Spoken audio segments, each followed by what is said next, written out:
Home point updated.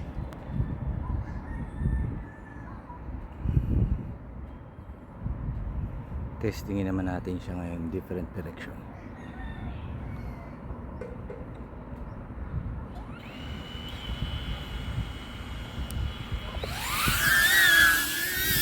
Home point updated. Switch to sports mode.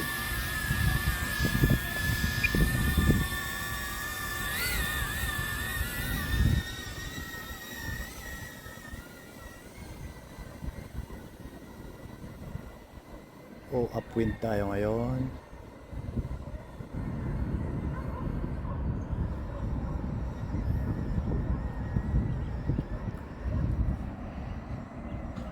So medyo tinadala ng hangin si drone natin.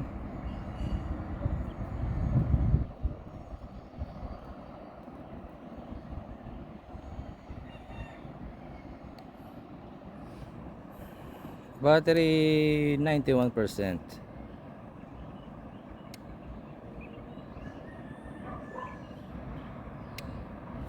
Tingnan natin ngayon kung saan siya aabot.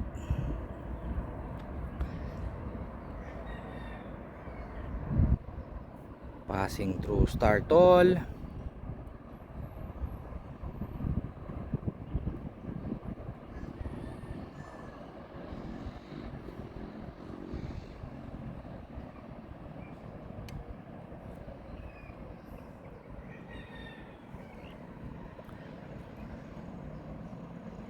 .69 meters above ground level. Taas natin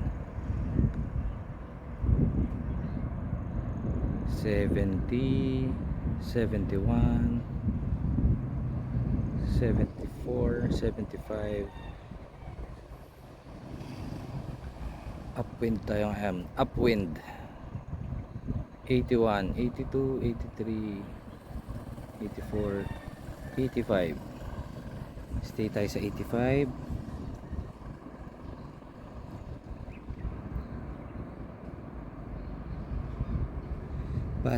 Battery natin is 83%. So dahil upwind tayo, we're gaining 17, 16 or 17 kilometers per hour sa speed niya. Distance natin 600 meters. For now, ang drone natin ay nasa may parting Canosa na.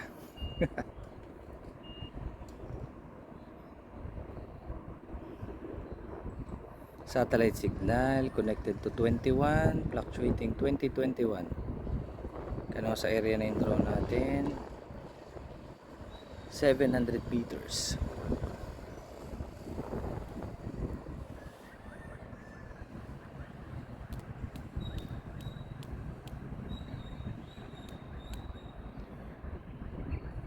So traversing tayo.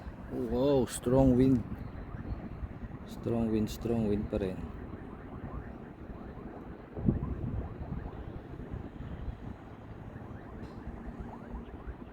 So kanina approaching tayo Canosa, ngayon on top of Canosa na tayo. Parang may fair ata sa Canosa ngayon .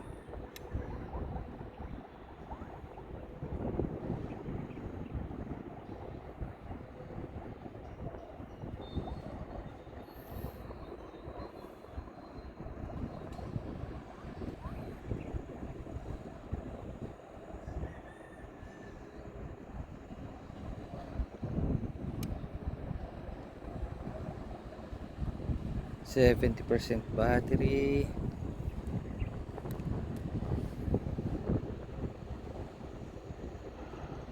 This time malapit na tayo sa Robinsons. So nakikita na natin ang Lasal.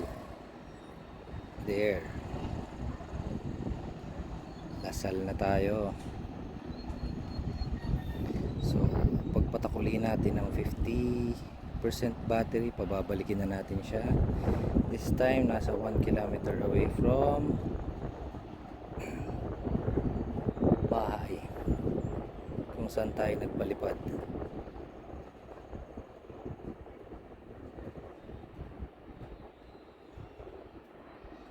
.65% battery, 85 meters above ground.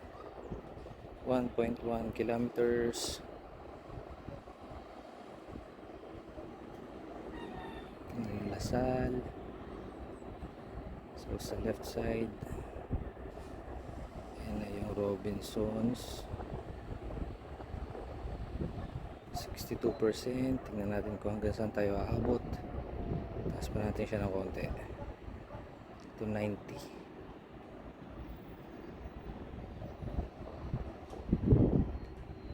90 meters above ground.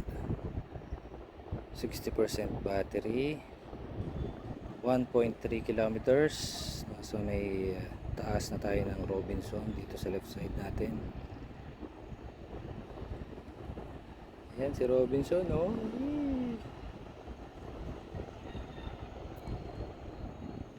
So nakikita na natin si Mercado.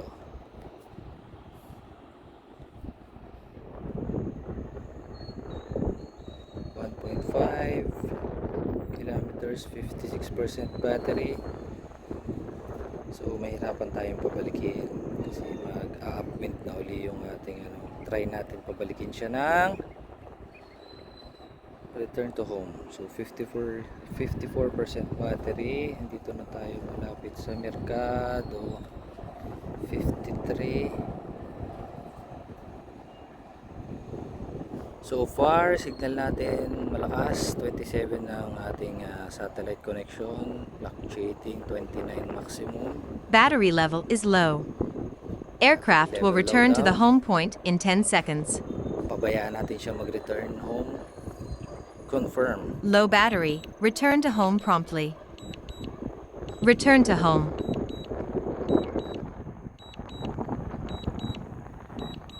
So sana makarating siya ng maayos. 49%. Naka speed mode tayo. Sports mode pala. 32 ang ating satellite connection. 47% battery. Umabot ka! 90 meters pa rin tayo above ground level. 45%. Strong wind pa rin. Saan nga mahihirapan tayo dito bumalik.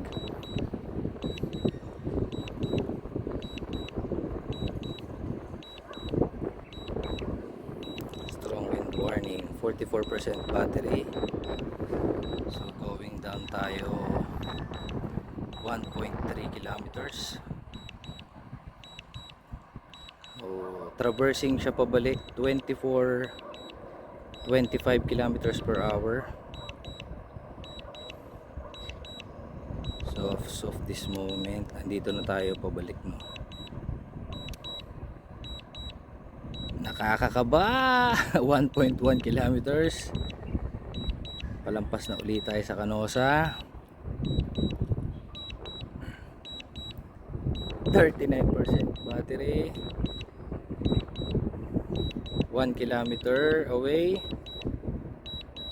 from the launch pad.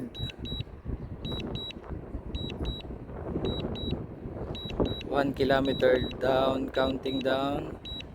900, 953, 37% battery. 910, counting down to 800 with 36% battery. 32 ang satellite connection natin. No problem tayo sa signal ng RC. To the drone as of this moment, 700 meters and approaching sa launch pad. Yan, nasa may parting tibig na siguro to. Strong wind. Signal again. 600 meters away from the launch pad. Still on 90 meters above ground level pa rin tayo. 30% battery, 500 meters and counting. Stable pa rin. 29% battery. So tatawid na tayo ng start all. Tatawid na. Approaching the subdivision. Now on top of Startol. 27% battery. And 300 meters away from the launch pad. So, andito na tayo subdivision. Haha. Balik na, balik. Balik tayo. 25% battery, so kaya pa pala siyang umabot ng 1.5. Kaya lang we will not take the risk kasi medyo malayo. Mahirap siyang i-track dahil puro bayan ang dinaanan natin. 100 meters.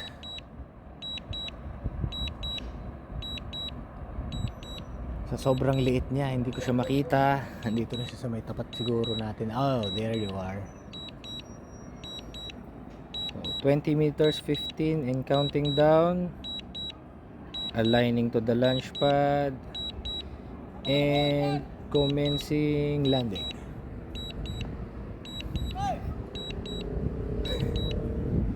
Landing. Pinapunta ko ng merkado.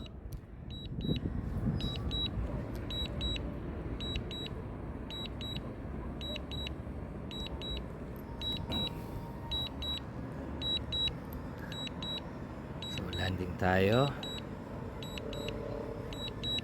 Iaalay lang natin siya ng konti.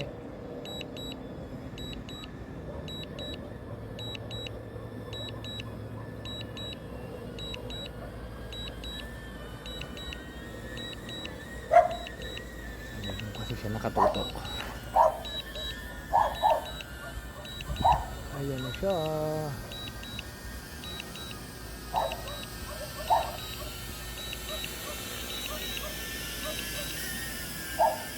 Low battery. Return Low to home battery. promptly. Sakto.